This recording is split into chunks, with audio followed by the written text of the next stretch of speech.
Et dans cette chronique assez spéciale, nous nous intéressons à l'amour et plus encore à l'infidélité dans le couple. Comment revivre une relation parfaite après des couacs?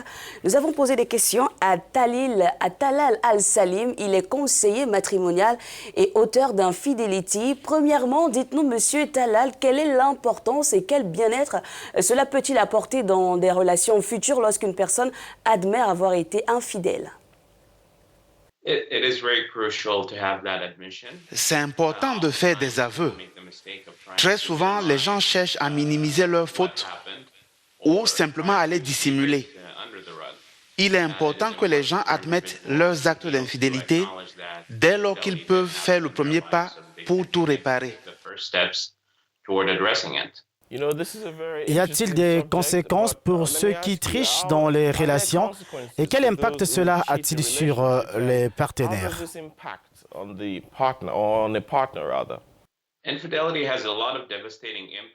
L'infidélité a des conséquences dévastatrices, non seulement sur le partenaire infidèle, mais aussi sur celui qui a été trahi et la tierce personne impliquée dans cet acte, ainsi que sur leur entourage.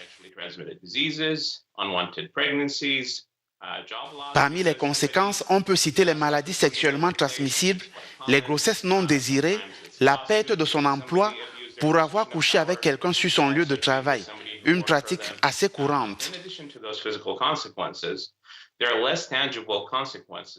Parfois, il s'agit d'un procès parce que quelqu'un a abusé de son pouvoir sur un ou une subordonnée.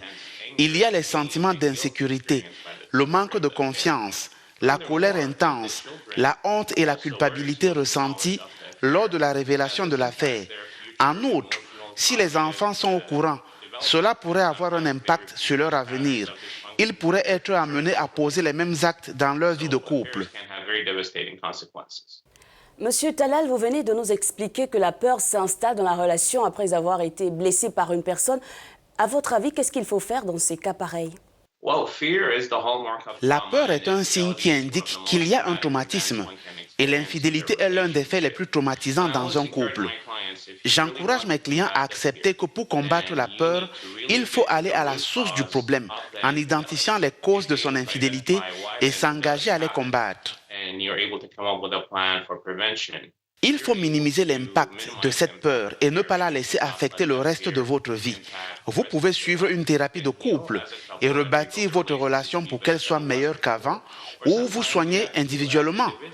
Mais guérir ne signifie pas que vous avez la capacité de rebâtir votre couple. Ce n'est pas évident pour certains. Cela donne donc aux clients la possibilité de comprendre que l'objectif du traitement est de pouvoir avancer et de ne pas laisser ce traumatisme définir le reste de sa vie. Permettez-moi de vous poser une question que je considère comme fondamentale. Est-il possible pour les gens d'arrêter de tricher et d'avoir simplement un peu d'intégrité? Bien sûr qu'elle existe. Cette fausse idée très répandue selon laquelle seules les personnes malheureuses dans leurs relations sont infidèles. Les causes de l'infidélité sont nombreuses. Parfois, c'est le manque de satisfaction dans son couple. Ça peut aussi être l'appétit sexuel insatiable d'un individu. Ça peut également être le symptôme d'un problème de santé mentale. Ainsi, lorsqu'on parvient à identifier les causes de son infidélité, dès le début, on peut la prévenir.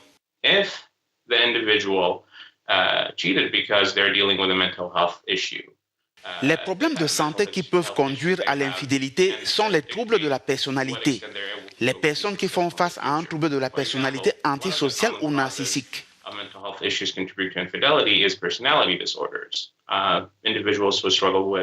Cette catégorie de personnes peut avoir du mal à se défendre parce qu'une personne atteinte de troubles de la personnalité antisociale méconnaît les droits de ses partenaires dans la relation. Il lui sera difficile de rester fidèle. C'est pareil pour les personnes ayant un trouble de la personnalité narcissique, parce qu'elles ont besoin de cette attention constante d'autres personnes externes à leur couple. Les gens atteints de ces troubles peuvent s'améliorer, mais c'est difficile.